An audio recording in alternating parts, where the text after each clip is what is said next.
एक बार की बात है, एक घने जंगल में चिकू नाम का एक चतुर बंदर रहता था। चिकू काफी होशियार था और जंगल के सभी जानवर उसकी बुद्धि और चालाकी के फान थे। लेकिन एक समस्या थी, चिकू हमेशा कुछ नया करने के चक्कर में मुसीबत में पड़ जाता था। एक दिन चिकू जंगल के कोने में घूम रहा था कि उससे एक चमकदार टोपी दिखी। टोपी कुछ अलग ही थी, चमकदार नीला रंग, मोती जैसी चमक और एक तारा बना हुआ था उस पर, जिसे देखते ही चिकू ने सोचा, वाह, क्या मस्त टोपी है, इसे तो मैं अपना फैशन बढ़ाऊंगा। जैसे ही चिकू ने टोपी पहनी, एक आवाज आई, आपका स्वागत है जदुई टोपी के दुनिया में। चिकू दारा, पर उसकी जिज्ञासा जीत गई।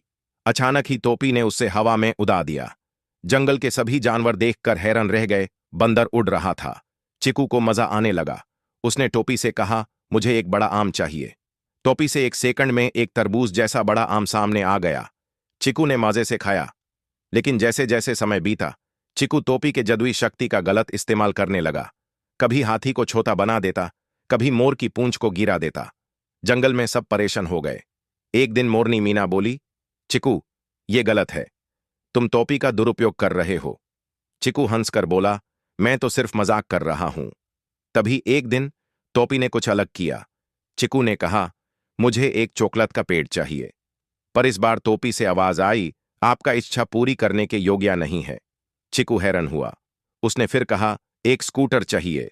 टोपी बोली, आपके कर्म आपका भविष्य तय करते हैं। चिकू ने गुस्से में आकर टोपी को जोर से जमीन पर पटक दिया। अचानक टोपी से एक छोटी परी निकली। परी बोली, मैं इस टोपी की रखवाली करती हूं। तुमने इसे स्वार्थ के लिए इस्तेमाल किया, अब तुमसे यह टोपी छीन ली जाएगी। चिकू ने पछताते हुए कहा, मुझे माफ करो, मैं सुधर जाऊंगा।